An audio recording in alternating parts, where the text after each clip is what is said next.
We'll explore the impact of the time value of money on real estate buyers और कैसे इस concept को समझकर better decision लिया जा सकता. So we have two types of properties: cash flowing property versus capital gains property.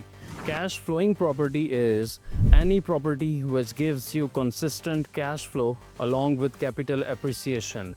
Whereas capital gains property is where the primary objective is to earn profit through an increase in the property's value over time. तो चलिए एक chart की मदद से timed value of money का concept समझते हैं और फिर इसी पॉइंट पे वापस आएंगे. टाइम्ड वैल्यू ऑफ मनी कहती है कि अगर दो डिफरेंट टाइम पीरियड्स में अमाउंट अगर सेम भी है तो अपेरेंटली वो सेम है बट रियलिटी में उनकी बाइंग पावर में डिफरेंस है. So I have divided 5 years into 5 segments.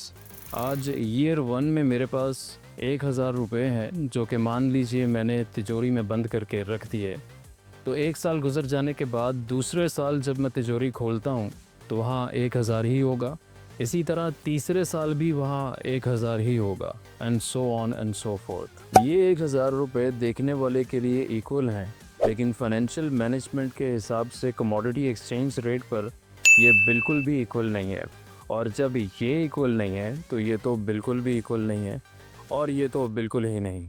क्यों इक्वल नहीं है? क्योंकि टाइम वैल्यू ऑफ मनी यहाँ पर अपना रोल प्ले कर रहा है. आज अब मार्केट में जो भी ग्रोसरीज, यूटिलिटीज़, पेट्रोल एक्सपेंसेस का इंडेक्स बनाएं तो आज ईयर 1 में एक प्रोडक्ट जो कि 100 रुपये पर केजी के हिसाब से 10 केजी 1000 में ख़रीद कर ला सकते थे और लास्ट ईयर जो प्रोडक्ट 100 रुपये पर केजी थी अब नेक्स्ट ईयर उसकी प्राइस है 125 रुपये पर केजी. तो अब 1000 में 8 केजी ही आ पाएगा.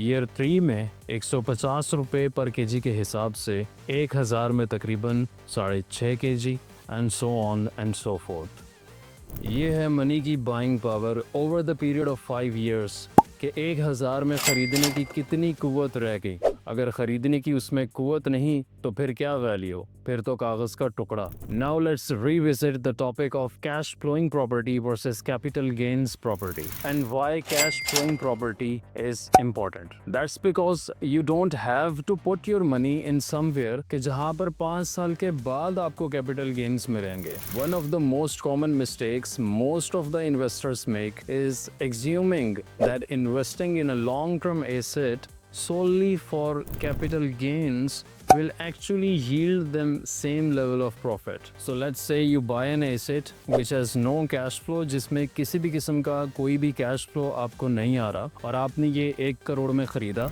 and in 5 years time 5 साल बाद it could be worth 2 crore और आपका मुनाफा 1 करोड़ रुपए हो गया. तो ये 1 crore which you are gonna receive after 5 years is less than having it today, right? Now on the flip side, you could also invest in a property जो कि आपने 1 करोड़ ही में खरीदी which is giving you 50 lakhs in cash flow over the period of 5 years plus another 50 lakhs in profit as capital gains.